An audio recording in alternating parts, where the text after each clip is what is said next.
ایک بادشاہ اپنے سپاہیوں کے ساتھ کہیں جا رہا تھا کہ سخت گرمی میں اس کو غسل کی حاجت محسوس ہوئی۔ وہ قریب ہی واقع تالاب پر غسل کرنے چل پڑا۔ وہاں جا کر کیا دیکھتا ہے کہ تالاب میں پہلے سے ہی کچھ لڑکیاں نہا رہی تھی۔ لڑکیوں نے جب بادشاہ کو تالاب کی طرف آتے دیکھا تو وہ فوراً تالاب سے باہر نکل آئی، مگر ایک لڑکی تالاب میں بیٹھی رہی۔ بادشاہ نے اس لڑکی سے پوچھا کہ تم تالاب سے باہر کیوں نہیں نکل رہی؟ تو اس لڑکی نے شرماتے ہوئے کہا کہ میں بے لباس ہوں، میرے کپڑے تالاب سے باہر پڑے ہوئے ہیں۔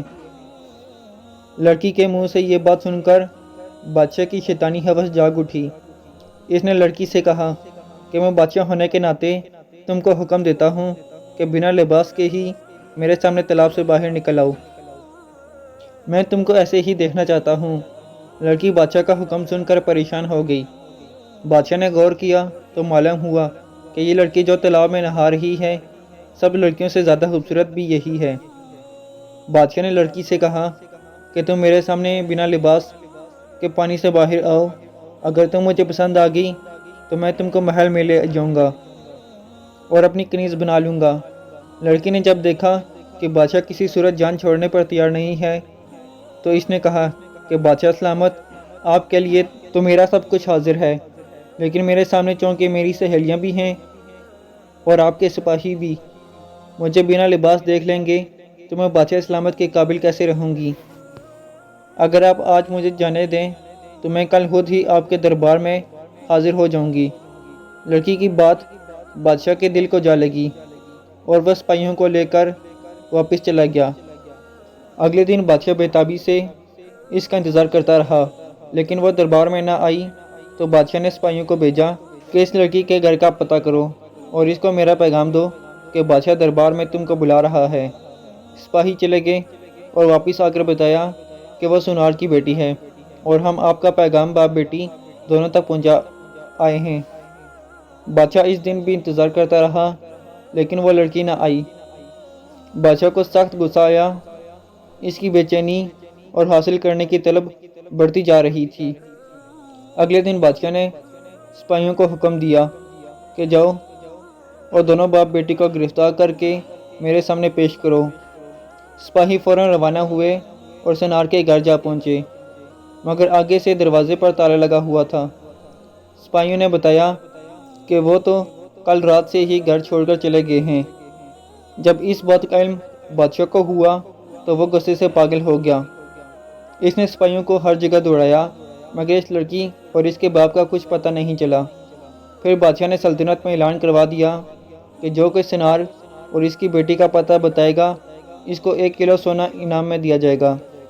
اس کے باوجود بھی کچھ حاصل نہ ہوا تو بادشاہ نے آس پاس کی ریاست کے حکمرانوں کو خط لکھے اور لڑکی اور اس کے باپ کو تلاش کرنے میں مدد حاصل کرنے کی درخواست کی، لیکن یوں لگتا تھا کہ لڑکی کو زمین کھا گئی تھی یا آسمان نکل گیا تھا۔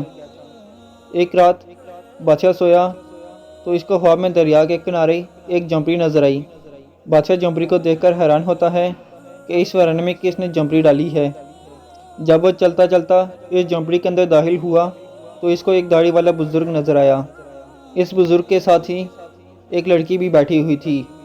اس سے پہلے کہ بادشاہ لڑکی کی شکل دیکھتا بادشاہ کی آنکھ کھل گئی۔ بادشاہ سمجھ گیا کہ ہو نہ ہو یہ وہی باپ بیٹی ہیں جو اس جھونپڑی میں چھپے ہوئے ہیں۔ بادشاہ اس علاقے کو جانتا تھا۔ اگلی صبح بادشاہ نے سپاہیوں کا دستہ تیار کیا اور سیدھا دریا کنارے اس جگہ پہنچ گیا جو اس کو خواب میں نظر آئی تھی۔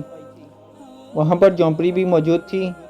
بادشاہ نے سپاہیوں کو ادھر ہی رکنے کا اشارہ کیا اور خود جھونپڑی کے اندر چلا گیا۔